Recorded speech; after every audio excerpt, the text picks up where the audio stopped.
Walk the Moon, 1 foot, 748 at Mix97. Dr. Julie Gowthorpe this morning, 1 foot in front of the other, conquering self-doubt. Dr. Julie, what is self-doubt?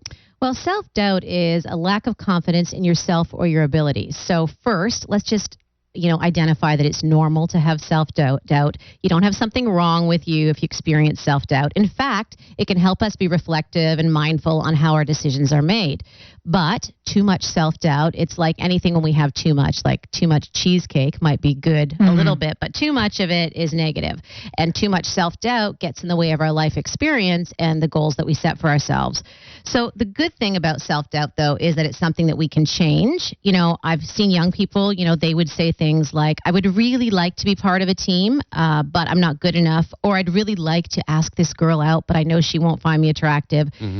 Other people on an adult level, sometimes you'll hear a person say, my spouse is really awful to me. They call me names. They treat me badly, but I don't believe that I can do it on my own. So all that is about self-doubt. So those are the kind of self-doubting statements that we need to put the brakes on. And at the same time, not enough self-doubt or reflection can result in impulsive behavior. So you just have to be conscious about self-doubt and how it is affecting your life. How do you deal with the critics that put the self-doubt in some people out there? Because I feel that I make a lot of decisions, most of them confidently, and I feel good about that. But then critics always like to step in and put their 2 cents into your life, telling you like what you did wrong or what's not right for that, da-da-da-da-da-da, right? So how do you deal with those people who try to encourage self-doubt in you in the first place? Well, I can give kind of maybe a personal example on that because I was thinking about, self-doubt and trying to figure out, how do people deal with it when it comes up. So I thought back years ago when I was going to move to Belleville and join a private practice that was in place. And I did have a full-time salaried job in Ottawa. And we had a house in Ottawa. And my husband, Eric, he speaks French. And we were going to move to Belleville, which at that time was certainly predominantly English as it is today. But at that time, it was even more so. But I did accept this position. And a family friend had said, I think in an effort to be helpful, but they said, well, don't you think that that's maybe putting the cart before the horse? And that's that kind of self-doubt where you start to think, well, maybe this isn't the right decision. But that statement, I allowed it to resonate with me in a positive way. And I realized that, with self-confidence and an ability and a willingness to change your plan, that you just need to put one foot in front of the other, just like the song says. When you talk about self-doubt, if we dug a little deeper, and it would come back to a lack of confidence by the individual maybe in making a decision. But is it anywhere reflected on how we were raised that someone might have self-doubt? Because maybe the encouragement from the parents or siblings or educators that they just didn't feel, because they're always told, no, you're not good enough. But maybe they didn't have it. And they just wanted to be sitting back rather than being a leader and challenging themselves. That's right. So if you're dealing with feelings of self-doubt, a good way to, start at the process of dealing with it is that you start to identify where it came from. So that might be, what experiences are you, having self-doubt about? Like, is it a work performance issue? Like those kinds of things that you just gave as an example, Sean, that might play out in a work issue or, just worry that if I take things on, I won't be successful. So if you can understand, by looking at your past experiences, talk about it, be thoughtful about it, you may be able to identify where that came from. So maybe it did come from something a teacher said to you. Maybe it did come from, trying something and then it not working out. We're all vulnerable to feeling insecure, for sure. I think we all have a role, though. If you sense that somebody has self-doubt, that you can kind of coach or encourage them, because I'll share a quick story here. There's a chap that works in this building. And about a year and a half ago, he came to me and said, hey, I'd really like to try this. What do you think? I didn't think he had the confidence. I said, you can do this. A year and a half later, this guy is just doing so well. He's learned so much. He's grown so much in our business. And I think a year and a half ago, he had that self-doubt, but now he's a multitasker doing so many quality things for this company. Do you know somebody even on a grander scale? I watched a quick clip of Jay-Z, who everybody knows who Jay-Z is, multi-million, billion. He's actually a billionaire.